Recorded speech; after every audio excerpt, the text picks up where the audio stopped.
ഇന്നത്തെ എപ്പിസോഡിന്റെ തുടക്കം തന്നെ വിഷു ആണെന്ന് പോലും നോക്കാതെ ലാലേട്ടൻ ജബ്രി കോംബോയെ തേച്ചൊട്ടിക്കുന്ന കാഴ്ചയാണ് ഇന്ന് കണ്ടത്. ഒരു രക്ഷയുമില്ല. ഇങ്ങനെ ഒരു ഗ്രില്ലിംഗ് സെഷൻ ജാസ്മിനോ ഗബ്രിയോ അവരുടെ ലൈഫിൽ കൂടിയിട്ടുണ്ടാവില്ല. ആത്മപരിശോധന നടത്താൻ പോലും ഒരു അവസരം കൊടുക്കാതെ ലാലേട്ടൻ വന്നു, രണ്ടിനെയും പറപ്പിച്ചു, ചാടിച്ചിട്ട് പോയി. തേച്ചൊട്ടിച്ചു എന്നൊന്നും പറഞ്ഞാൽ പോലെ അതിലും കൂടിയത് എന്തെങ്കിലും ഉണ്ടെങ്കിൽ അത് പറയേണ്ടി വരും. അമ്മാതിരി മാരക പെർഫോമൻസ് ആയിരുന്നു ലാലേട്ടന്റെ വക. നിങ്ങളുടെ റിലേഷൻഷിപ്പിന് നിങ്ങളൊരു ഡെഫിനിഷൻ നൽകുന്നില്ല. അതെന്താണെന്നാണ് പ്രേക്ഷകർ വിചാരിക്കേണ്ടത്. അവർക്ക് ക്ലാരിറ്റി കിട്ടുന്നില്ല നിങ്ങളുടെ ബന്ധത്തെക്കുറിച്ച്. ഇത് പച്ചയ്ക്ക് ലാലേട്ടൻ വിളിച്ചു പറഞ്ഞ കാര്യങ്ങളാണ്. Round of applause. ഞാൻ ശരിക്കും കൈയടിച്ചു. നിങ്ങൾ തമ്മിൽ എന്ത് വേണേലും അയക്കോ, പക്ഷെ അത് നിങ്ങളിൽ ആരുടെയും ഗെയിമിനെ ബാധിക്കരുത് എന്നാണ് ഞങ്ങൾ വിചാരിക്കുന്നത് എന്ന് ലാലേട്ടൻ പച്ചയ്ക്ക് പറയുന്നുണ്ട്. ജാസ്മിൻ മെന്റലി ഡിസ്റ്റർബ്ഡ് ആവുന്നതും ഇമോഷണൽ ആവുന്നതും തന്നെയാണ് ലാലേട്ടൻ എന്ന് അഡ്രസ്സ് ചെയ്തത്. വൈൽഡ് കാർഡുകൾ വന്നിട്ട് ഈ കാര്യങ്ങൾ അകത്തൊരു ഡിസ്കഷൻ ആക്കി ജാസ്മിൻ ഡൗൺ ആയില്ലായിരുന്നുവെങ്കിൽ ഇത് ഇന്നൊരു ചർച്ചയാവില്ലായിരുന്നു എന്നാണ് എനിക്ക് തോന്നുന്നത്.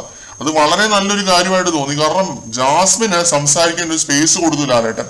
കിട്ടിയ ആ ഒരു സ്പേസിൽ ജാസ്മിൻ മാക്സിമം വ്യക്തത വരുത്താനൊക്കെ ശ്രമിക്കുന്നുണ്ട്.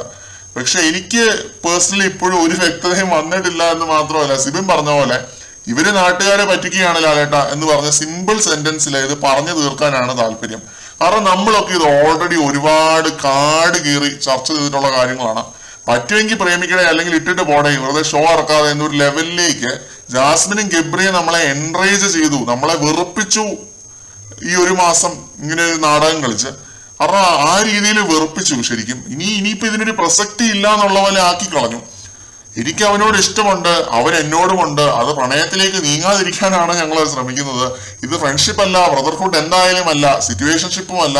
കാരണം ഞാൻ അവനെ യൂസ് ചെയ്യുന്നില്ല എന്നൊക്കെ ജാസ്മിൻ പറയുന്നുണ്ട്. എന്തൊക്കെയോ ജാസ്മിൻ പറയുന്നുണ്ട്. എന്ത് തേങ്ങയാണ് ജാസ്മിൻ ഈ പറയുന്നത് ജാസ്മിന് പോലും അറിയത്തില്ല. ഒരു ഡെഫിനിഷൻ തരാനുള്ള ഗട്സ് ഇപ്പോഴും ഇവർക്കില്ല എന്നതാണ് എന്നെ ഏറ്റവും നിരാശപ്പെടുത്തുന്ന ഒരു കാര്യം.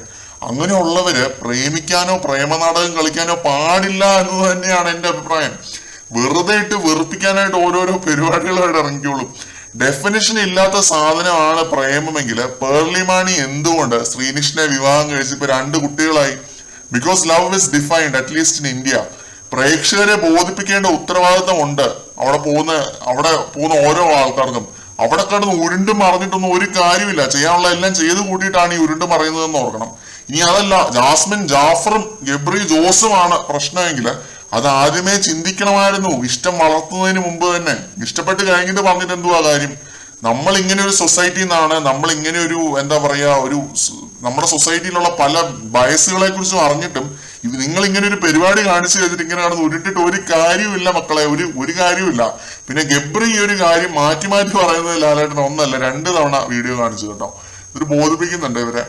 ഒരു വീഡിയോയിൽ ഗബ്രി പറയുന്നു എനിക്ക് ജാസ്മിനോട് പ്രേമമില്ല, മറ്റൊരു വീഡിയോയിൽ പറയുന്നു എനിക്ക് ഗെയിമിനേക്കാൾ വലുത് നീയാണ് ജാസ്മിൻ എന്റെ പൊന്നുംകുടമാണ്, തങ്ങൾക്ക് കുണ്ണുവാവയാണെന്നൊക്കെ പറയുന്നുണ്ട്.